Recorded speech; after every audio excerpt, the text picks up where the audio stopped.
Okay, so what you need to do is you need to mark your own answers based on what I'm saying on this slide. So what I would do is I would listen to what I'm saying for each question, and then I'd pause it, go back to slide 2 and just mark your answer. If you've got something incorrect or you haven't got enough information, then I would go back and add that in purple font so I can see that you've listened to the feedback and then changed your answer. So A, in which decade was the first full colour feature film produced? So you should have the 1930s.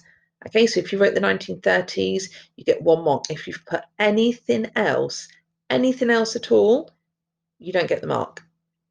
Okay, so for B, you had to name 2 of the 5 major studios. You can only get a maximum of 2 marks. So you could have had a mark for Paramount, a mark for Warner Brothers. If you put Warner Bros or Warner's, that's okay, you still get the mark. A mark for 20th Century Fox or Fox, that's fine. A mark for MGM, and MGM stands for Metro Goldwyn Mayer, so you may have put either of them.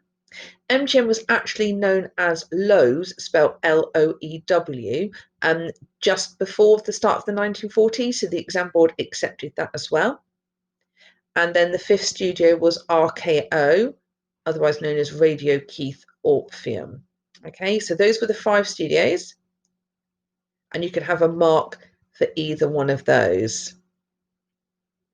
Okay, you could not have a mark if you put Universal, United Arts, Columbia. They were studios at that time, but they were small studios. They were not the major studios. Okay, C was a 2-mark question. You were asked to describe an example of film technologies used in one of the US films you've studied. Name the film you've chosen. You had to have had said Rebel Without a Cause or Rebel or RWAC in your answer to have got any mark. That's really, really important. Your answer could only be valid if you'd mentioned the film. You were very clearly told to do that. Okay, so you got a mark for the example of the film technology. So you might have put a technology that was developed around the 1950s. Maybe you were talking about, you could have talked about something to do with Technicolor. That would have been okay. And then you got a second mark for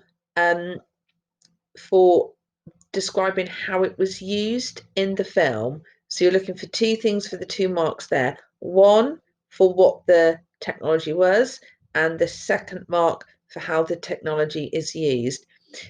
If you gave 2 examples of film technology, you would only have got 1 mark.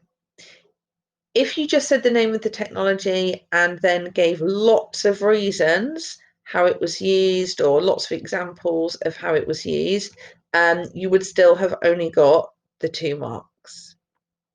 Okay, so give yourself a mark out of 5 and then go add in any missing or incorrect answers.